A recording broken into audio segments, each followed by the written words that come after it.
Dude, check this out. You guys remember these cores I got last week? These ones right here.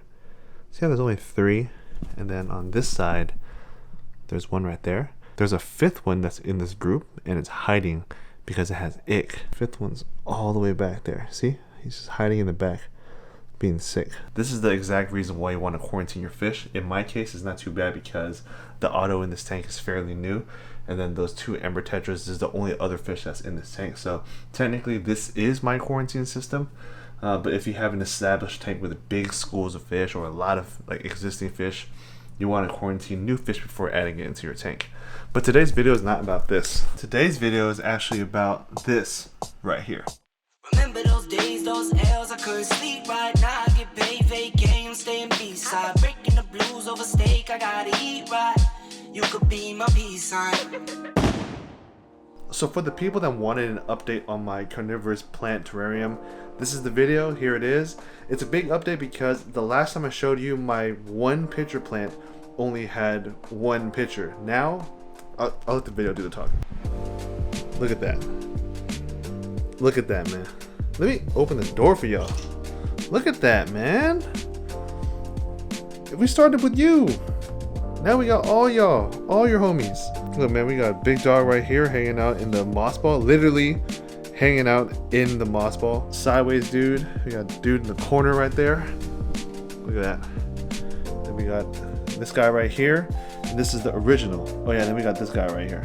So let me go ahead and give you guys a breakdown of what's in this tank. So on the right side, this is a Sundew. The scientific name for this is this right here, Dorosa C.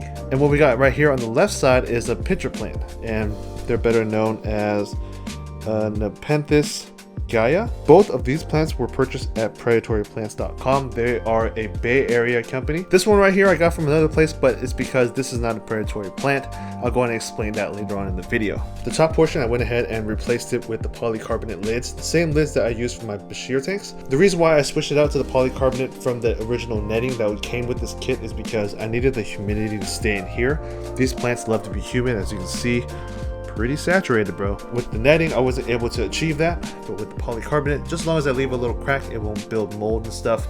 And yeah, this kind of gives me the right humidity for these plants. So I'm gonna go ahead and speak on the right plant for now. This is my first carnivorous plant, actually second carnivorous plant. My first one was a Venus flytrap, didn't do too good, messed it up, learned a lot from it, and then I went ahead and applied it to this plant right here.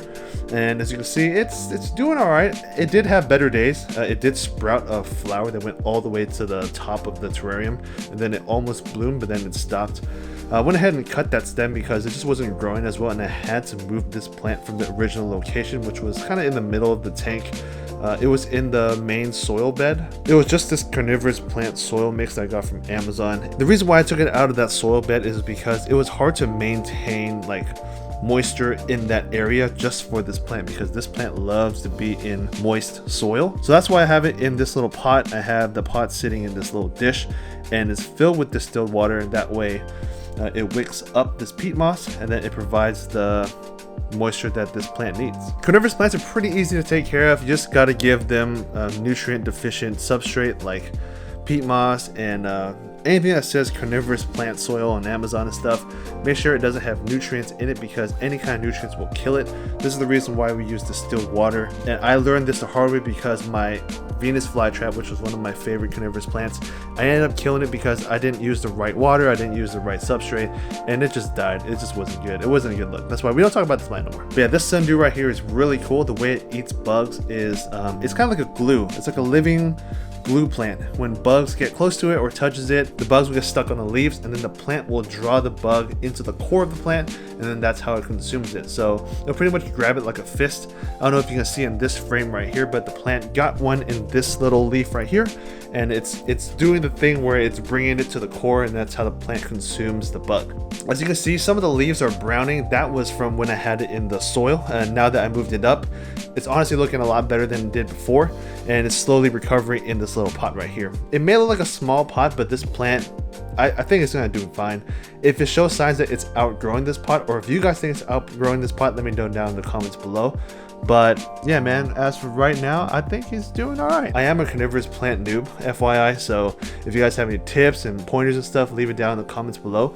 These little facts and stuff, this is all things that I found when I did research after I killed my Venus flytrap. That's pretty much it for this Sundew right here. Let's go ahead and cover this plant right here. So this is my favorite carnivorous plant right now. It's the pitcher plant. When I first got this pitcher plant, I only had one pitcher, and that's this one right here. And as you can see, it didn't really grow, which is kind of weird. It just grew a whole bunch of other pitchers, like this one right here, this one right here. This is actually my newest one. And then that one right there. There's one back there, and then this is a new one. And then I don't know, as of what, last week, this new one came out. So I don't know when it's gonna stop. Eventually this terrarium could just be filled with pitcher plants, which would be pretty cool. I just don't know when it's going to stop, and I honestly don't know how to propagate or remove pitchers if I need to. So if you guys have any tips, again, leave it down in the comments below, because I'm kind of a noob here. So when I first got this plant, the first thing the guy told me was, this is not like a Sundew. Sundews, you know, they need a little bit more moisture, and they're kind of in different living conditions. This is the reason why, again, like I said, this Sundew right here is sitting in this dish of water. A little easier to maintain, but this guy right here is in a different situation. If I bring it to the back, you can see that the pitcher plant is sitting on this plastic platform away from the bottom soil here. And the reason for that is it keeps this peat moss area dry enough for this guy to thrive. And then whenever I want to water it, all I gotta do is hit it with a little bit of mist, just like this. So yeah, the main thing was to keep the pitcher off the bottom floor, but kind of make it look like it's kind of growing in the corner, and make it look like it's one piece. But once this moss ball kind of grows out, I think it'll look a lot better. But as of right now, we're just waiting for this guy to take off. This one is not like my Monte Carlo, which is right here, where it grows out like a crazy carpet. This one, I don't know. It grew a little bit, but I'm not too sure how this one kind of spreads. I do have an idea though, because I've been getting these random sprouts. As you can see, one right here, one right there. But what's weird is I have one right there. So see, it's underneath the pitcher plant. It looks a little different compared to my moss ball. So let me see, here's the leaves of the random sprout, and then here's a leaf of my moss ball.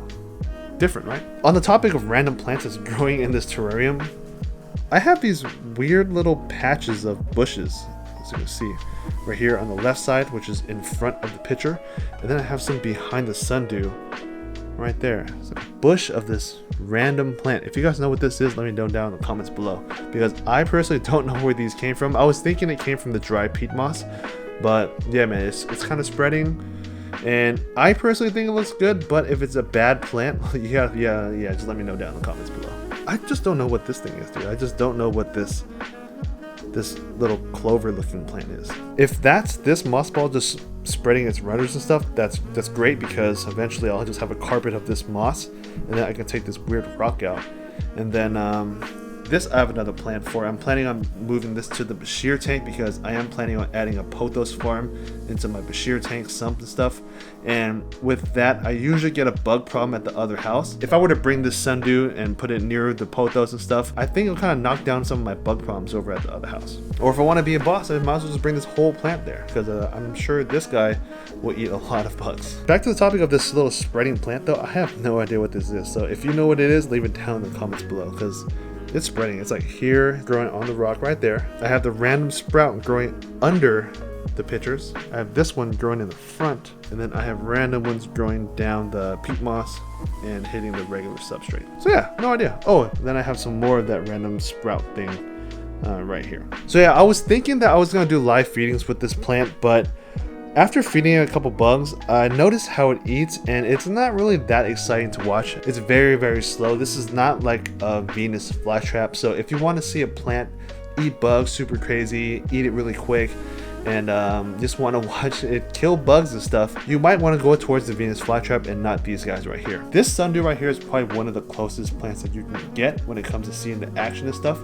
but definitely not these pitcher plants. Alright guys, so that's pretty much it for today's video. I don't really have much fish stuff planned for this week, because my main goal is to try and get that quarry back up and running and back up and healthy and stuff. Right now I'm just leaving the tank lights off. I had the lights on just for the video, just so I can show you guys what's going on, but with it being sick, you know, when you're sick, you just want to kind of crawl up into a ball, just sleep all day. That's what I'm letting it do right now. And yeah, I hope you guys enjoyed the update on the terrarium right here, because honestly, I didn't think it was going to be that cool, but after seeing all the pictures grow and all these random plants growing in the tank, I think it actually looks pretty cool, and I was hoping you guys would enjoy it too. Stay tuned for the next one, because I'll definitely have more fish related videos for you guys next week. So hope you guys enjoyed today's video. I'd like to thank you guys for watching. Stay tuned for the next one, and peace guys.